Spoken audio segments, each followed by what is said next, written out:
నిజామాబాద్ జిల్లా బోధనపట్నంలో పద్మశాలి కులస్తుల ఆరాధ్య దివ్యమైన మార్కండేయ స్వామి జయంతి సందర్భంగా రాకాసిపేటలో గల మార్కండేయ మందిరంలో ఘనంగా జయంతి ఉత్సవాలు నిర్వహించారు. ఈ కార్యక్రమానికి నిజామాబాద్ పార్లమెంట్ సభ్యులు ధర్మపురి అరవింద్ విచ్చేశారు. ప్రాతకాలం నుంచే ఆలయంలో అభిషేకాలు, అర్చనలు, మంగళహారతులు అనంతరం స్వామివారి చిత్రపటానికి డోలారోహణం నిర్వహించారు. భక్తులు అధిక సంఖ్యలో పాల్గొన్నారు. భక్తుల సౌకర్యార్థం మహాన్న ప్రసాదాన్ని నిర్వహించడం జరిగింది.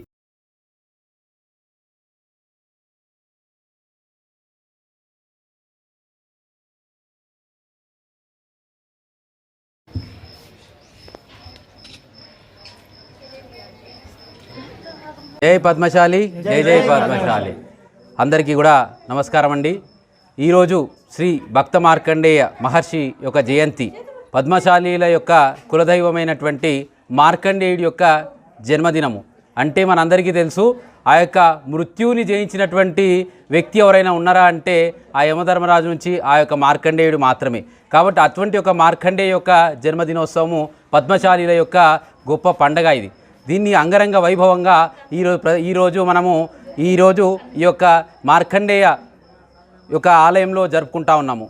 దీనికి గాను ఈ యొక్క తరపల పెద్దలందరూ కూడా, అలాగే గ్రామ యొక్క కమిటీ పెద్దలందరూ కూడా వారి యొక్క సహాయ సహకారాలతోటి ఈ యొక్క ఉత్సవము ప్రతి సంవత్సరము ఎంతో ఘనంగా, ఎంతో ఉత్సాహంగా అందరము కలిసిమెలిసి చేసుకుంటూ ఉంటాము. ఎలాంటి కులమతాలు భేదాలు లేకుండా అందరం కూడా ఈ యొక్క పండుగని ఎంతో ఉత్సవంగా జరుపుకుంటూ ఉంటాము.